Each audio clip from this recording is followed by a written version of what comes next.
Good morning all of you.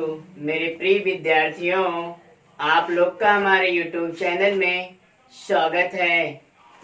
दोस्तों, आज का हमारा टॉपिक होगा क्लास 12 की फिजिक्स चैप्टर 1 ही दोस्तों चल रहा है हमारा टॉपिक। लेकिन चैप्टर 1 में हमारा होगा वैद्युत क्षेत्र या फिर विद्युत क्षेत्र।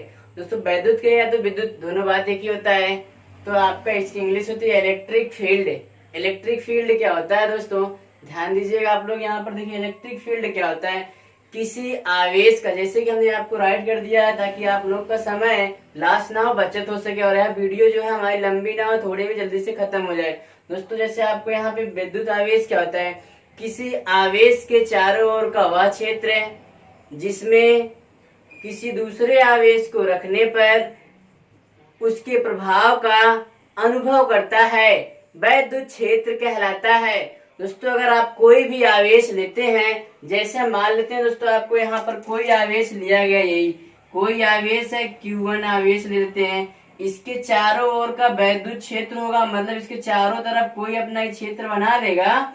कोई भी दोस्तों अपना ही कोई क्षेत्र बनाएगा। दोस्तों, आपको जो Q1 है चारों ओर अपने आप को कोई क्षेत्र बना लेगा, है ना। हमने यहाँ पर राइट किया गया है, किसी आवेश के चारों ओर का वह क्षेत्र। आपको कोई आवेश रखा गया है, इसके चारों ओर का कोई वह क्षेत्र होगा, मतलब जिसमें आपको धारा बहे। दोस्तों, आपको कोई पदार्थ लेते हैं, जैसे मान लीजिए चुंबक होगा, चुंबक आपको यहीं पे रख देते हैं अगर हम, तो चुंबक के चारों ओर आपको कोई इतना आपको अपना वो घेरा बना लेगा कि उस घेरे में अंदर कोई वस्तु जाएगा तो अपने आप को आकर्षित कर लेगा या तो फिर प्रतिकर्षित। मतलब आकर्षित और प्रतिकर्षित क्यों हो रहा है, क्योंकि इतने दूर में जो उसका क्षेत्र था, इस क्षेत्र के अंदर जैसे प्रवेश करेंगे इसमें आकर्षण या प्रतिकर्षण, मतलब उसके हम प्रभाव का अनुभव करते हैं। प्रभाव का मतलब या तो आकर्षण हो जाएगा या फिर क्या हो जाएगा, प्रतिकर्षण हो जाएगा। प्रभाव, जिससे हम क्या कहते हैं, वैद्युत क्षेत्र।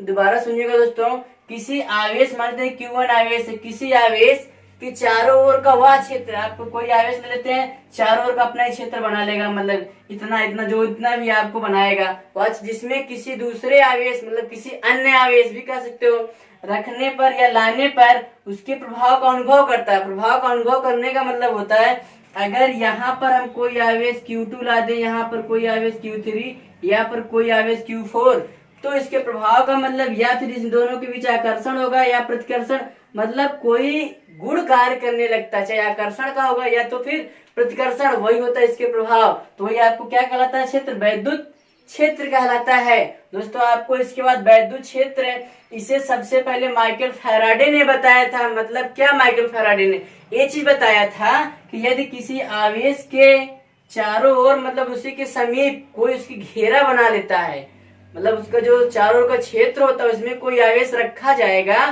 तो उसको उसमें अनुभव करता है प्रभाव का, मतलब आकर्षण या प्रतिकर्षण। तो वही सबसे पहले कौन सा बताए थे, माइकल फैराडे ने बताया था, आकर्षण या प्रतिकर्षण अगर किसी आवेश को रखा जाए। और या दोस्तों आपको क्या होता है, एक सदिश राशि होता है जो वैद्युत क्षेत्र होता है। क्या होता है दोस्तों, ध्यान दीजिएगा, सदिश राशि होता है। और इसी वैद्युत क्षेत्र को हम गणितीय भाषा में वैद्युत क्षेत्र की तीव्रता कहते हैं, जिसे हम ई से डिनोट करते हैं। अभी दोस्तों डिनोट का मतलब प्रदर्शित, ध्यान दीजिएगा, अभी आपको आगे पढ़ाया जाएगा जस्ट इसी के बाद वैद्युत क्षेत्र की तीव्रता क्या होती है।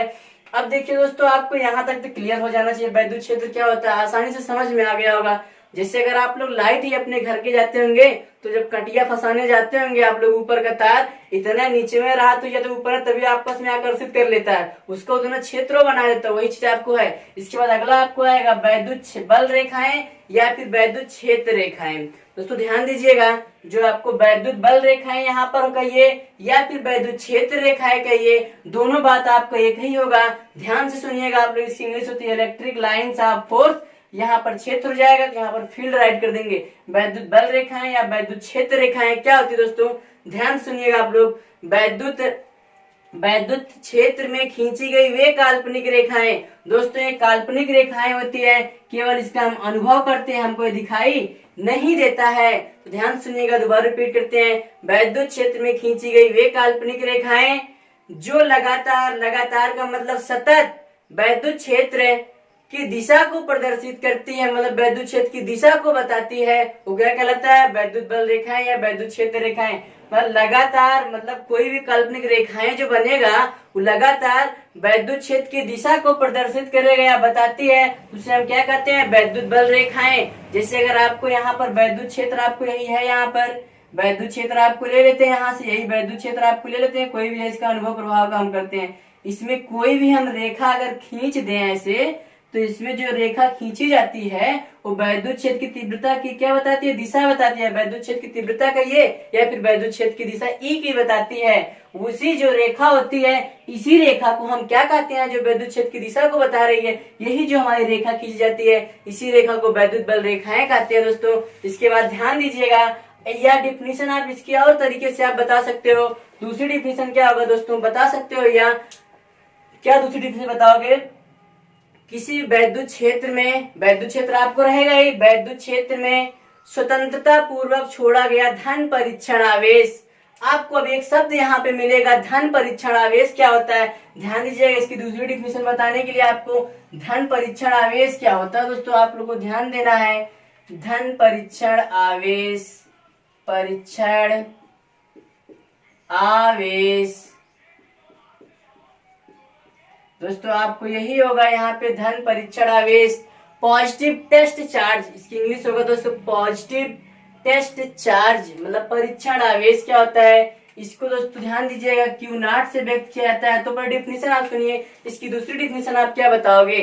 वैद्युत क्षेत्र में स्वतंत्रता पूर्वक छोड़ा गया धन परीक्षण आवेश जिस मार्ग का अनुसरण करता है उसे उस क्षेत्र की वैद्युत बल रेखाएं कहते हैं। मतलब अगर हम यहाँ पर आपको यही बताया गया है भाइयों, ध्यान दीजिएगा, तो आपको यहाँ पर क्या यही कोई वैद्युत क्षेत्र लिया गया है, इस वैद्युत क्षेत्र में कोई एक धन परीक्षण आवेश आपको छोड़ देते हैं, मतलब एक क्यू नॉट धन परीक्षण आवेश आपको यहाँ पर यही क्यू नॉट छोड़ देते हैं। जिस मार्ग का अनुसरण करेगा, चाहे आपका यही जो है, चाहे इधर आए या फिर इधर आए या फिर इधर आए, चाहे जिस दिशा में जाएगा, जिस मार्ग का अनुसरण करता है, उसे उस क्षेत्र की, मतलब Q1 क्षेत्र की बल रेखाएं कहते हैं। यही जो तरफ जाता है इसको स्वतंत्रता पूर्वक छोड़ा जाएगा, इस पे कोई बल नहीं लगाया जाएगा, न तो आकर्षण न तो प्रतिकर्षण। तो आपको यहाँ जिधर जिस तरफ जाएगा, उसी जिस मार्ग का अनुसरण करता है, उसे उस क्षेत्र की क्या कहते हैं? वैद्युत बल रेखाएं कहते हैं। और ध्यान दीजिएगा, वैद्युत बल रेखाएं काल्पनिक होती है, वो हमको दिखाई नहीं देती है। अब देखिए दोस्तों, आपको यहाँ पर बात आती है धन परीक्षण आवेश। धन परीक्षण आवेश क्या होता है? तो आप बताओगे एक अत्यंत सूक्ष्म आवेश होता है। दोस्तों आप क्या बताओगे? यह अत्यंत सूक्ष्म आवेश होता है, मतलब बहुत ही छोटा आवेश, जिसका प्रयोग परीक्षण के लिए किया जाता है। जैसे आप क्या बताओगे? यह अत्यंत सूक्ष्म, अब बोल दे रहे हैं आप लोग, सुन लीजिए, सूक्ष्म आवेश होता है, इसका प्रयोग केवल परीक्षण के लिए किया जाता है। परीक्षण का मतलब दोस्तों टेस्ट के लिए, जितना हम बोल रहे हैं धन परीक्षण के लिए, इसमें से आप कोई पूछता है तो कोई भी एक चीज, एक पॉइंट बता दीजिएगा, सब सही होगा। पहला पॉइंट क्या होगा? यह एक अत्यंत सूक्ष्म आवेश होता है।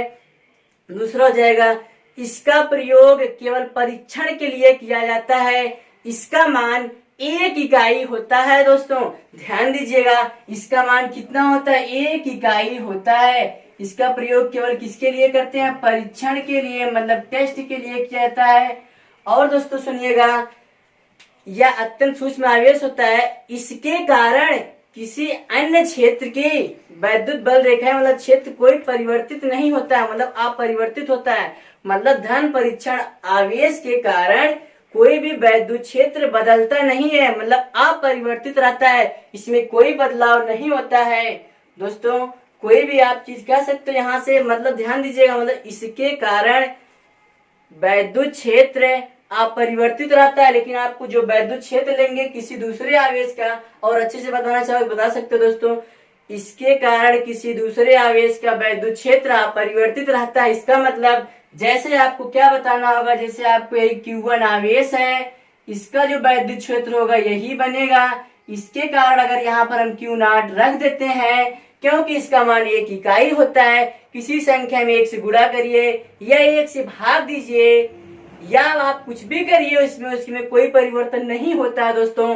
तो इसलिए इसका मान 1 इकाई होता है। मतलब आपको अगर इसी के क्षेत्र में जो Q1 आवेश है, इसी के क्षेत्र में अगर यहाँ पर Q1 Q0 को रख दिया जाता है तो इसके क्षेत्र में कोई परिवर्तन नहीं होगा। अगर आपको वैद्युत क्षेत्र का इसका जो कूलाम होगा 6 कूलाम यहाँ है तो 6 कूलाम रहेगा, ये इसका क्षेत्र बदलेगा नहीं। या फिर इसका क्षेत्र इतना है तो क्षेत्र कम हो जाए या घट जाए, इसमें कोई परिवर्तन नहीं होने वाला दोस्तों। इसके बाद आपको टॉपिक आएगा दोस्तों, क्या होगा आपको, वैद्युत बल रेखाओं के गुण। तो आपको वैद्युत बल रेखाओं के दोस्तों बहुत ढेर सारे गुण होते हैं। चलिए देखिए वैद्युत बल रेखाओं के गुण आपको बता दे दोस्तों। देखिए पहले हम राइट कर देते हैं इसको, फिर आपको समझा। दोस्तों अपना आपका अगला टॉपिक होगा वैद्युत बल रेखाओं के गुण, properties of electric lines of force. जैसा कि दोस्तों हमने इसकी कुछ प्रॉपर्टी राइट कर दिया है, लेकिन दोस्तों आप पहला लाइन इसमें लिखेंगे वैद्युत बल रेखाओं के निम्न गुण हैं। इसके बाद आपका पहला जो पॉइंट आएगा दोस्तों, आप बताओगे ए रेखाएं काल्पनिक होती है। मतलब दोस्तों काल्पनिक का मतलब क्या होता है, इसको हम देख नहीं सकते हैं, केवल इसका ए रेखाएं काल्पनिक होती है, मतलब इसको हम देख नहीं पाते हैं, केवल इसकी क्या करते हैं हम कल्पना करते हैं दोस्तों, केवल कल्पना ही किया जाता है और इसको हम बाकी देख नहीं पाते हैं। जैसे कि अगर आपसे पूछा जाए कोई चुंबक जब लेते हो आप, जब चुंबक कोई लेंगे उसको किसी वस्तु के समीप ऐसे आप लेके जाओगे तो उसमें से ऐसा कोई रेखाएं या कोई गुण निकलेगा जिसके कारण अपने उसको वस्तु को आकर्षित कर लेगा या फिर क्या करेगा प्रतिकर्षित कर लेगा। तो उस गुण को आपको मतलब उस रेखाओं को दिखाई आपको नहीं देता है। इसी तरीके से रेखाएं हमके मतलब रेखाएं निकलती है हमको पता नहीं है, दिखाते हैं रेखाएं क्या होती हैं, काल्पनिक होती हैं। दूसरा पॉइंट दोस्तों, ए रेखाएं खुला वक्र बनाती हैं। खुला वक्र का मतलब दोस्तों जो वैद्युत बल, ए रेखा का मतलब यहाँ पर आपको हर जगह बढ़ाना पड़ेगा, वैद्युत बल रेखाएं समझ लीजिएगा। वैद्युत बल रेखाएं खुला वक्र बनाती है, मतलब ये खुला वक्र का मतलब बंद नहीं होती। जैसे कि आप बताओगे चुंबकीय बल रेखाएं जो होती हैं वो बंद वक्र बनाती हैं, लेकिन जो वैद्युत बल रेखाएं होती हैं ये हमेशा कौन सा बनाती है दोस्तों, खुला वक्र बनाती हैं। क्योंकि अभी देखिए यहाँ पे कंफर्म हो जा रहा है, ए रेखाएं धनावेश से प्रारंभ होकर ऋणावेश पर समाप्त हो जाती हैं। जैसे क्या इसका मतलब होगा, अगर आप बताना चाहते हो जैसे इसमें क्या इसका मतलब, जैसे धनावेश आप कोई ले लेते हो, धनावेश है और ऋणावेश है, तो यहाँ से जो बल रेखाएं होंगी यहाँ से निकलेंगी, इधर से भी निकलेंगी और इधर से भी निकलेंगे। ऐसे ढेर सारी बल रेखाएं दोस्तों निकलती जाती हैं और यहाँ से इधर से आपको ढेर सारा ऐसे निकाल दिया जाएगा यहाँ से, और एरो आप इधर कुछ बनाओगे इसमें आके चली जाती है अंदर से दोस्तों। यहाँ पे एरो इस तरीके से होना चाहिए। यही जो आपको बल रेखाएं होती हैं दोस्तों, यही देखिए धनावेश से प्रारंभ हुई हैं, प्रारंभ होकर ऋणावेश पर क्या जाती है समाप्त, मतलब यहाँ से निकली फिर उसमें जाकर समाप्त हो गई है।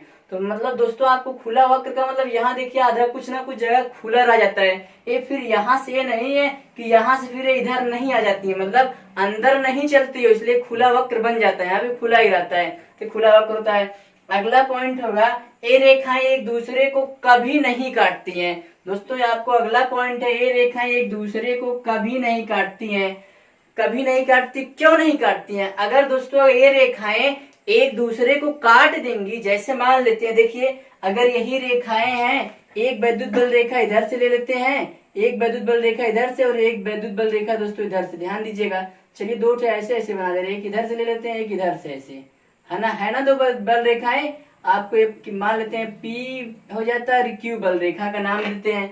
अब ये दोनों आपको इस पॉइंट पर काटा गया है, इससे पहले आपको बताया गया है कि आपको यहाँ से भी एक पॉइंट मिलेगा। स्पर्श जो रेखाएं निकलती है, वैद्युत क्षेत्र रेखाएं आप में जो स्पर्श रेखाएं निकलती हैं वो वैद्युत क्षेत्र की दिशा बताती हैं, मतलब किसी बिंदु पर भी बताया जाएगा। यहाँ पर इस बिंदु पर एक स्पर्श रेखा हम इधर से खींच देते हैं Q1 के लिए, और Q2 इधर से इधर गया है तो इसके लिए इधर स्पर्श रेखा हो जाएगा। तो मतलब E आपको हो जाएगा E1 और इसको मान लेते हैं E2, मतलब एक ही बिंदु पर, बिंदु O पर, इसका मतलब क्या हो जाएगा, एक ही बिंदु पर वैद्युत क्षेत्र की कई दिशाएं मिलती हैं, दो दिशा मिलने लगती हैं, मतलब एक दिशा E1 हो रहा है, एक दिशा क्या हो रहा है E2 हो रहा है, जबकि ऐसा एक ही बिंदु पर केवल एक ही दिशा होना चाहिए। इसलिए आपको कहा दिया जाता है कि वैद्युत बल रेखाएं एक दूसरे को कभी नहीं काटती हैं। अगर ऐसा हो जाएगा तो आप बताओगे ऐसा होगा तो आपको जो एक बिंदु पर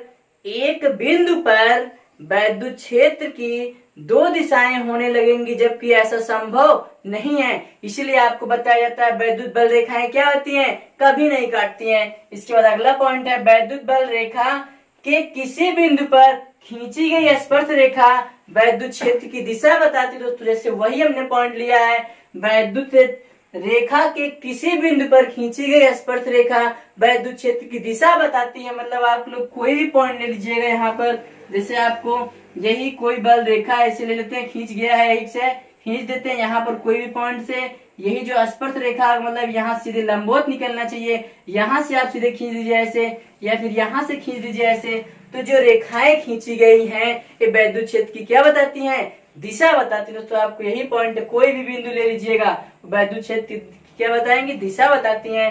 अगला पॉइंट है, ये रेखाएं खींची हुई लचकदार डोरी के समान लंबाई में सिकुड़ने की प्रवृत्ति रखती हैं दोस्तों।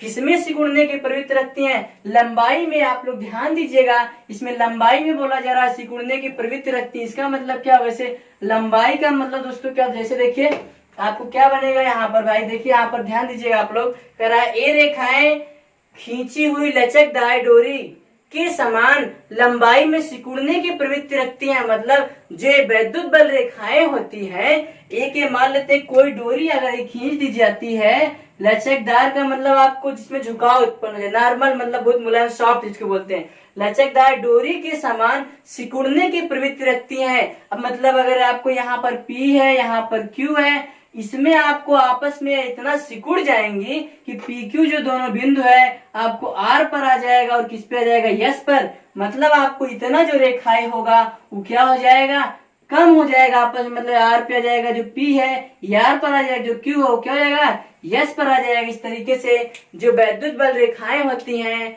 लचकदार डोरी के समान, लचक का मतलब उसमें झुकाव उत्पन्न टेढ़ा हो जाता है, इसलिए कह दिया गया दोस्तों, लचकदार मतलब टेढ़ा हो जाएगा, इस तरीके से लिखा है, लचकदार डोरी के समान या भांति सिकुड़ने की प्रवृत्ति रखती हैं।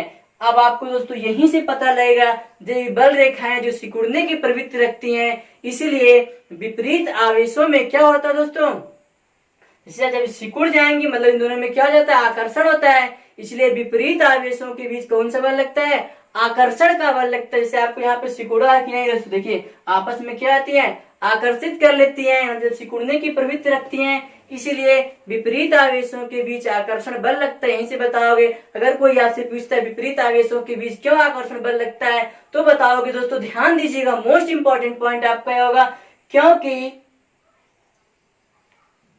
हाँ ठीक, क्योंकि आप बताओगे क्योंकि, फिर से सुनिए, ध्यान दीजिए। आप देखिए, अगर आपसे कोई भी क्वेश्चन करता है विपरीत आवेशों के बीच आकर्षण बल क्यों लगता है, क्योंकि आप बताओ दोस्तों, क्योंकि जो वैद्युत बल रेखाएं होती हैं या वैद्युत जो क्षेत्र रेखाएं होती हैं उनमें लंबाई के प्रति सिकुड़ने की प्रवृत्ति होती है। मतलब इतना बड़ा है छोटा इतना हो जाएगा, सिकुड़ने की प्रवृत्ति होती है। इसलिए जो आपको समान आवेश होते हैं या विपरीत आवेश होते हैं उसमें क्या होता है, आकर्षण। यहीं से आपको पता लगता है, ध्यान दीजिएगा, मोस्ट इंपोर्टेंट। अगला पॉइंट होगा, ये रेखाएं अपनी लंबाई के लंब दिशा में फैलने की प्रवृत्ति रखती है। ध्यान दीजिएगा, इसमें लंबाई की लंब दिशा में होगा, इसमें लंबाई के समान होगा, मतलब समान दिशा में, इसमें लंब दिशा में होगा, मतलब एक दूसरे के लंबवत। ये रेखाएं लंबाई की लंब दिशा में फैलने की प्रवृत्ति रखती हैं, मतलब जो उसकी लंबाई होगा उसी की लंबवत दिशा में रेखाएं दोनों क्या होंगी, आपस में फैल जाएंगी। तो जो आपको लंब दिशा का मतलब यही, जिसका लंब दिशा बनेगा इसी की लंबाई की लंब दिशा में दोनों जो रेखाएं फैलने की प्रवृत्ति रखती हैं, मतलब दूर दूर हो जाना चाहती हैं। इसलिए आप बताओगे कि जो समान आवेश होता है उनके बीच कौन सा बल लगता है, समान आवेश जो बल होता है उनके समान आवेशों के बीच आपको प्रतिकर्षण बल लगता है। और इसमें आपको क्या बताया गया था, इसमें जो विपरीत आवेश होता है उनके बीच कौन सा बल लगता है, आकर्षण बल लगता है। ये आपकी लंबाई की लंब दिशा में फैलने की प्रवृत्ति रखती हैं। बल रेखाओं की लंबाई की लंब दिशा में फैलने की प्रवृत्ति रखने के कारण ही जो आपका समान आवेश होता है उन समान आवेशों के बीच कौन सा बल लगता है, प्रतिकर्षण बल लगता है। दोस्तों ध्यान दीजिए पॉइंट को। और अगला पॉइंट होगा, एक समान वैद्युत क्षेत्र में ये रेखाएं समांतर तथा समान दूरी पर होती हैं। अगर कोई आपको लिया गया ये एक समान है, एक समान वैद्युत क्षेत्र रहेगा, तो जो वैद्युत बल रेखाएं होंगी एक दूसरे के समांतर रहेंगी और इनके जो बीच की दूरी रहेगा वो क्या होता है, समान होता है। आपको अगला पॉइंट हो जाएगा दोस्तों। इसके बाद अगला पॉइंट जो कि 10 है, वैद्युत, और एक मिनट ध्यान दीजिएगा आप लोग, यहाँ पर नहीं बताया गया, 5वां जो पॉइंट था, ये रेखाएं चालक के अंदर नहीं होती हैं, E इज इक्वल टू 0, मतलब जो आपको ये रेखाएं होती है वैद्युत बल रेखाएं चालक के अंदर से नहीं होकर गुजर के जा सकती हैं। जैसे कोई चालक पदार्थ है उसके अंदर से नहीं होकर जाएगा, सब यहाँ मतलब इसके अंदर प्रवेश नहीं करती हैं। आपको आगे बताया जाएगा, इसलिए वहां जो वैद्युत क्षेत्र की तीव्रता होती है वो कितना जाती है 0। कहा जाए किसी चालक के अंदर वैद्युत क्षेत्र की तीव्रता 0 होती है।